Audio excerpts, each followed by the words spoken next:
بسم اللہ الرحمن الرحیم اللہم رب اشرح لی صدری ویسر لی امری واحلل عقدۃ من لسانی یفقہوا قولی اللہم رب زدنی علما نافعا اللہم رب زدنی علما نافعا اللہم رب زدنی علما نافعا۔ معزز سامعین و ناظرین، بفضلہ تعالی مختصر القدری کا درس قسطوار جاری ہے۔ آج کا درس والمعانی الناقضۃ للوضوء کل ما خرج من السبیلین والدم والقیح والصدید اذا خرج من البدن فتجاوز الى موضع يلحقه حکم التطہیر، والقیء اذا كان ملأ الفم، والنوم مضطجعا او متکئا او مستندا الى شیء لو ازیل لسقط عنه، والغلبة على العقل بالاغماء والجنون والقہقہۃ فی کل صلاة ذات رکوع وسجود۔ معزز سامعین و ناظرین، اس سے پہلے ہم نے پڑھا تھا، اس سے پہلے والے سبق میں ہم نے پڑھا تھا وضو میں کتنی چیزیں مستحب ہیں اور وہ کیا کیا ہیں، اور اس سے بھی پہلے ہم نے پڑھا تھا کہ وضو میں کتنی چیزیں سنت ہیں اور وہ کیا کیا ہیں اور ان میں اختلافات کیا ہیں بالتفصیل، یہ بھی ہم نے پڑھا۔ اور اس سے بھی پہلے ہم نے پڑھا تھا کہ وضو میں کتنی چیزیں فرض ہیں اور وہ کیا کیا ہیں اور ان میں اختلافات کیا ہیں، پوری وضاحت کے ساتھ ان کو ہم نے پڑھا اور سمجھا۔ اور آئیے انشاءاللہ العزیز آج ہم پڑھیں گے کہ وضو کو کتنی چیزیں توڑتی ہیں، وضو کو توڑنے والے اسباب کیا کیا ہیں۔ انشاءاللہ العزیز بالتفصیل آج ہم اس کو پڑھیں گے۔ تو آج کا درس شروع ہوتا ہے والمعانی الناقضۃ للوضوء، وضو کو توڑنے والے اسباب۔ کل ما خرج من السبیلین، ہر وہ چیز ہے جو سبیلین سے نکلے۔ وضو کو توڑنے والے اسباب ہر وہ چیز ہے جو سبیلین سے نکلے۔ سبیلین سے مراد پیشاب یا پاخانہ کے راستے سے نکلے۔ جو بھی چیز پیشاب یا پاخانہ کے راستے سے نکلے وہ چیزیں وضو کو توڑ دیتی ہیں۔ والمعانی الناقضۃ للوضوء، وضو کو توڑنے والے اسباب کل ما خرج من السبیلین، ہر وہ چیز جو سبیلین سے نکلے، جو پیشاب یا پاخانہ سے نکلے۔ ایک بات آپ اپنے ذہن میں محفوظ رکھیں کہ یہ دونوں مقام، پیشاب یا پاخانہ کے جو راستے ہیں، یہ دونوں مقام مقام نجاست نہیں ہیں، بلکہ نجاست کہیں اوپر سے کھسک کر آتی ہے، اور قاعدہ ہے کہ ناپاکی اپنی جگہ سے کھسک کر جسم کے ظاہری حصہ پر آ جائے تو اس سے وضو ٹوٹ جاتا ہے۔ تو یہ پیشاب یا پاخانہ کا راستہ جو ہے یہ مقام نجاست نہیں ہے، بلکہ نجاست کہیں اور سے آتی ہے۔ والمعانی الناقضۃ للوضوء، وضو کو توڑنے والے اسباب کل ما خرج من السبیلین، ہر وہ چیز جو سبیلین سے نکلے۔ والدم، اور خون، والقیح، اور پیپ، والصدید، اور کچا لہ۔ خون یا پیپ یا کچا لہ یہ بھی وضو کو توڑ دیتا ہے۔ کب؟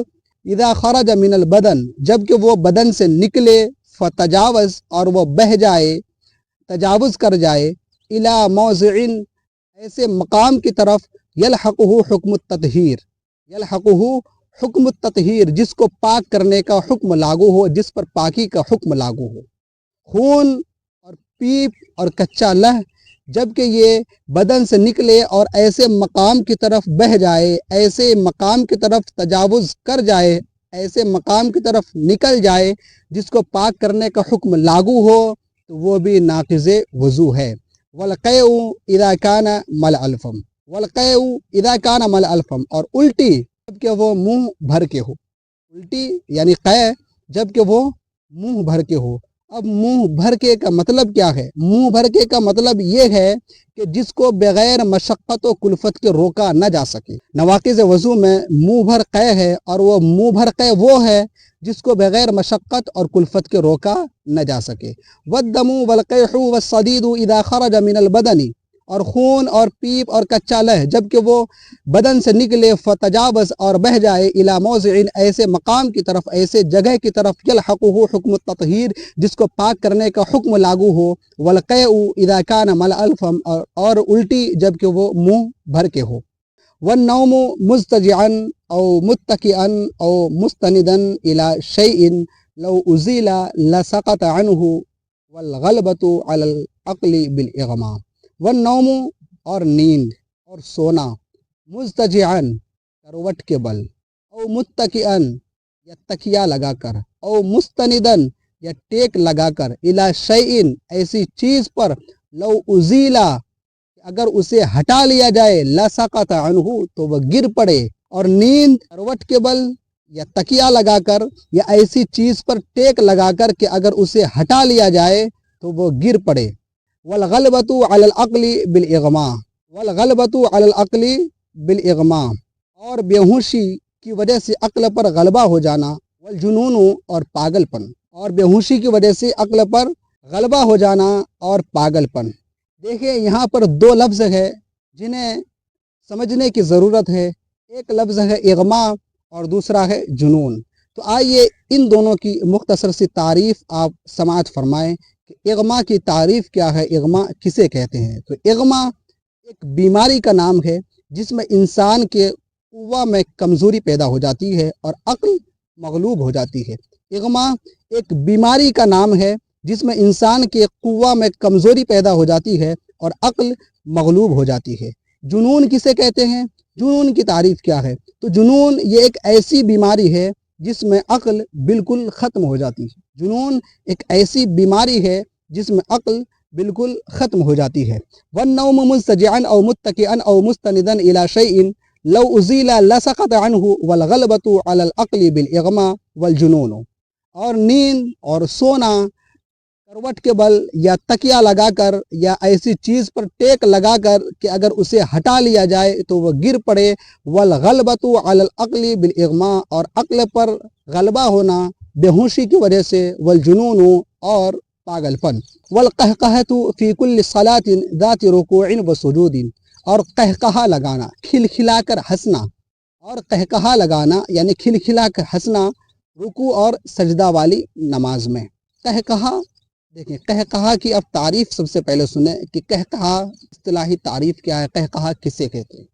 قہقہا وہ ہنسی ہے جس میں خود بھی اور قریب کے لوگ بھی اس کی آواز سن سکیں، یعنی کہ اتنے زور سے ہنسنا، اتنے کھلکھلا کر ہنسنا کہ اس ہنسی کی آواز وہ خود بھی سن رہا ہو اور اس کے قریب کے لوگ بھی سن رہے ہوں، اور منہ خوب کھل جائے، اور منہ خوب کھل جائے تو اس کو قہقہا کہتے ہیں۔ والقہقہۃ فی کل صلاۃ ذات رکوع وسجود، اور قہقہا لگانا، کھلکھلا کر ہنسنا ایسی نماز میں جو رکوع اور سجود والی ہو، یعنی کھلکھلا کر ہنسنا رکوع اور سجود والی نماز میں۔ معزز سامعین و ناظرین، اب آئیے عبارت کی طرف، آئیے کتاب کی طرف اور سلیس ترجمے کی طرف۔ والمعانی الناقضۃ للوضوء کل ما خرج من السبیلین، وضو کو توڑنے والے اسباب ہر وہ چیز ہے جو سبیلین سے نکلے، والدم والقیح والصدید، اور خون اور پیپ اور کچا لہ، اذا خرج من البدن جبکہ وہ بدن سے نکلے، فتجاوز الى موضع اور وہ بہہ جائے، تجاوز کر جائے ایسے مقام کی طرف یا ایسے جگہ کی طرف، یلحقہ حکم التطہیر جس کو پاک کرنے کا حکم لاگو ہو، جس پر پاکی کا حکم لاگو ہو، والقیء اذا کان ملأ الفم اور الٹی جبکہ وہ منہ بھر کے ہو، والنوم مضطجعا او متکئا او مستندا الى شیء، اور نیند سونا کروٹ کے بل یا تکیہ لگا کر یا ٹیک لگا کر ایسی چیز پر یا ایسی چیز کی طرف، لو ازیل لسقط عنہ کہ اگر اسے ہٹا لیا جائے تو وہ گر پڑے، والغلبۃ علی العقل اور عقل پر غلبہ پیدا ہو جانا، عقل پر غلبہ ہو جانا، بالاغماء بے ہوشی کی وجہ سے، والجنون اور پاگل پن۔ اغما اور جنون کی تعریف میں نے بیان کر دی ہے، آپ انہیں بغور اپنے ذہن میں محفوظ رکھیں۔ والقہقہۃ فی کل صلاۃ ذات رکوع وسجود، اور قہقہا لگانا، کھلکھلا کر ہنسنا رکوع اور سجود والی نماز میں۔